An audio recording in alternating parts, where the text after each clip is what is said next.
Miss, leave me alone. You're scaring me. The guy started running, looking back at me nervously, and crashed into a lamppost. This is fate.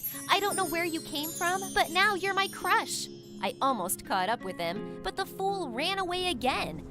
Although he could barely stand up after hitting the lamppost. Stop right there! I invented you! You have to listen to me! I managed to catch up with the guy, and I squeezed him tightly in my arms. You're mine now. Let's kiss. No! Hi, my name is Cassandra, and this is the story of how my imaginary boyfriend appeared in reality. Except he wasn't thrilled about it. I bet every one of you has an image of a perfect boyfriend. Better than all those stupid classmates or your guy friends who act like children.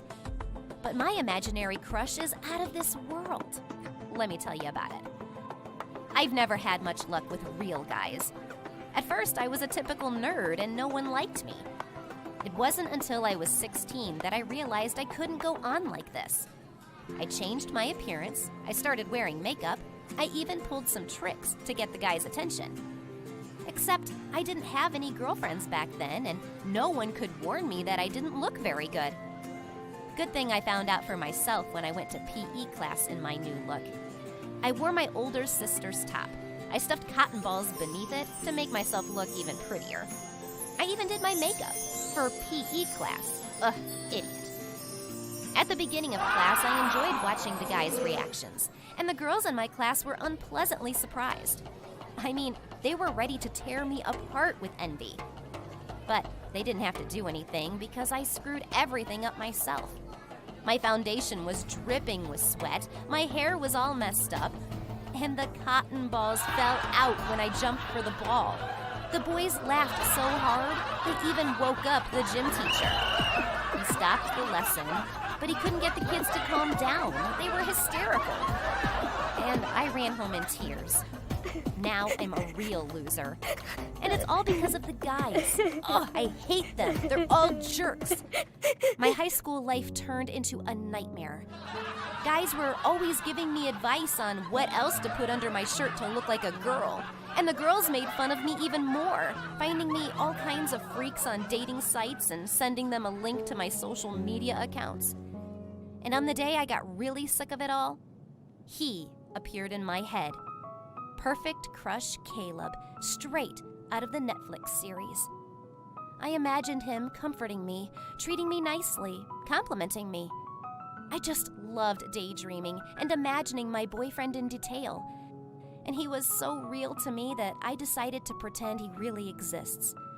I told one of the girls about him, who wasn't still too embarrassed to talk to me. And I was so convincing that she believed me.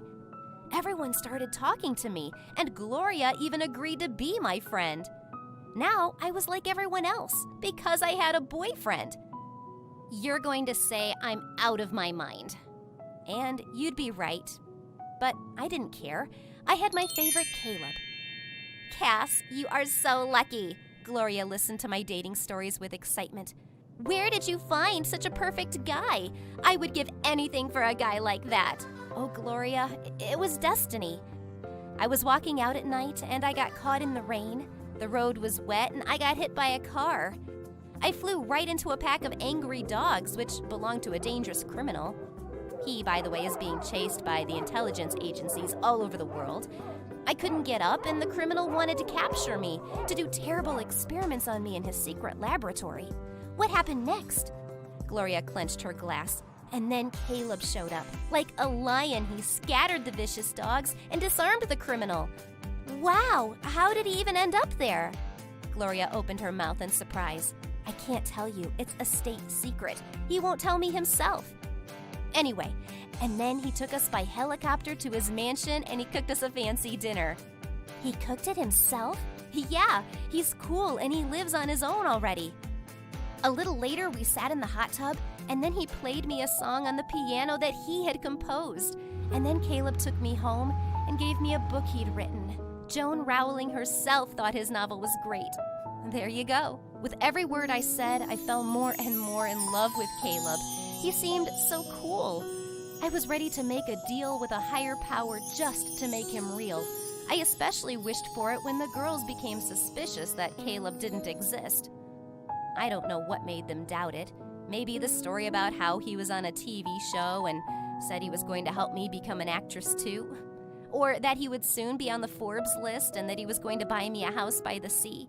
I was afraid everything would fall apart, that I'd be laughed at, that I would have to drop out of school and become a vagabond. But after a few days, a miracle happened. I almost died at first, though. I think my heart stopped. I saw him. Caleb was walking down the street.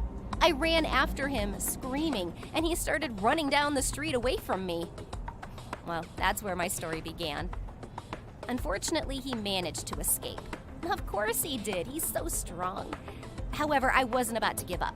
I started monitoring the place where I saw him, and I was right. Caleb lived in the neighborhood. I was stopped by the police a couple of times, of course, because a girl in the bushes with a camera and binoculars looks suspicious. Caleb, wait! You probably don't remember me, but I invented you. You again? The guy started running, but I was smarter than that, and I cornered him. Caleb, let's just talk. Silly, you don't understand that it's destiny that you're my boyfriend. I pecked him on the cheek and I kissed him. Wait a minute, I'm Marty. You're mistaken. He gently pulled away from me. Oh, please, my jokester. You've always been like that. Come on, come with me. Help! Crazy person over here! Caleb, what the hell are you doing? Okay, you're not ready. At least let me get a picture of you. He tried to run away, but I tackled him, pushed him to the ground, and took a picture, forgetting to turn off the flash on my smartphone. By the time the cops got there, I was gone. I ran to Gloria to prove that Caleb existed. I thought you said his eyes were blue, but these are brown, and his shoulders aren't as broad as you said. Are you sure it's Caleb? Gloria squinted. I looked at the photo and didn't know what she was talking about. There he was, my Caleb. She's just jealous. The flash just makes your eyes look brown. And his shoulders are fine. Are you trying to steal him away from me? Cass, I'm just not sure that you... Gloria hesitated. If Caleb doesn't exist, just say so. I won't laugh, really. We'll still be friends, Cass. After hearing that, I jumped up and yelled at her. She's just jealous of me. Everybody's jealous.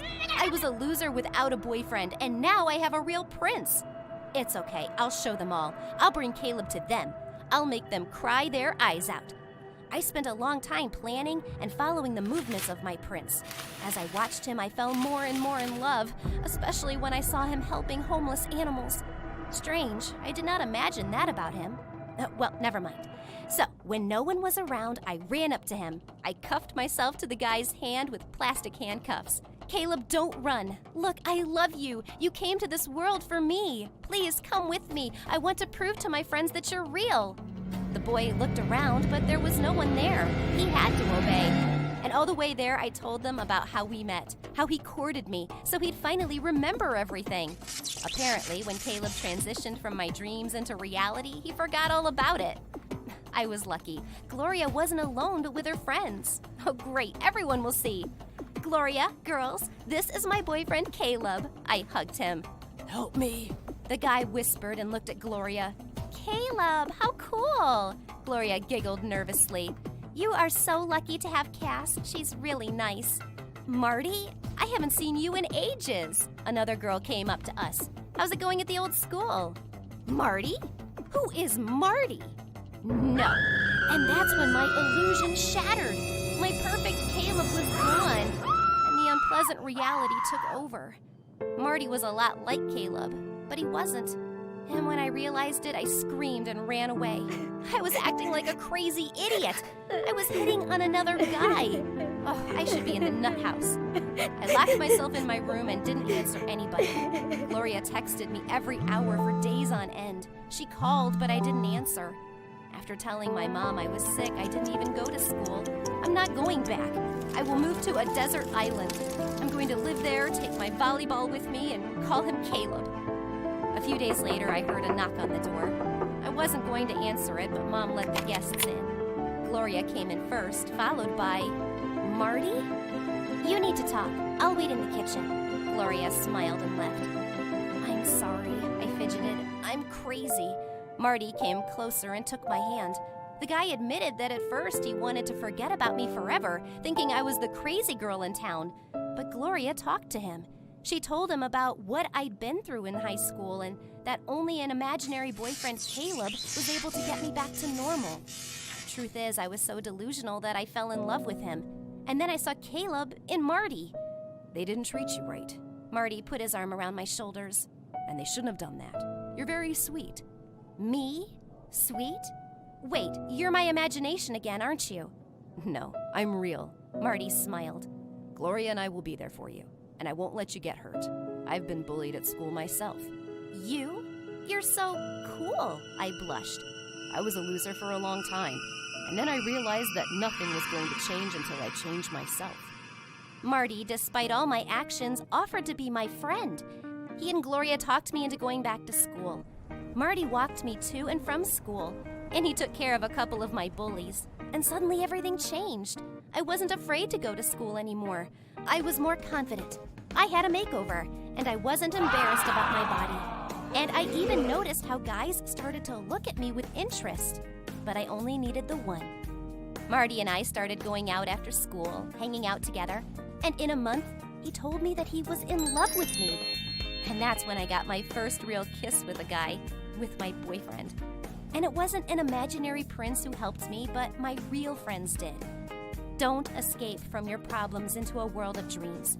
If you want to change your life, you have to start with yourself first, and then you will succeed.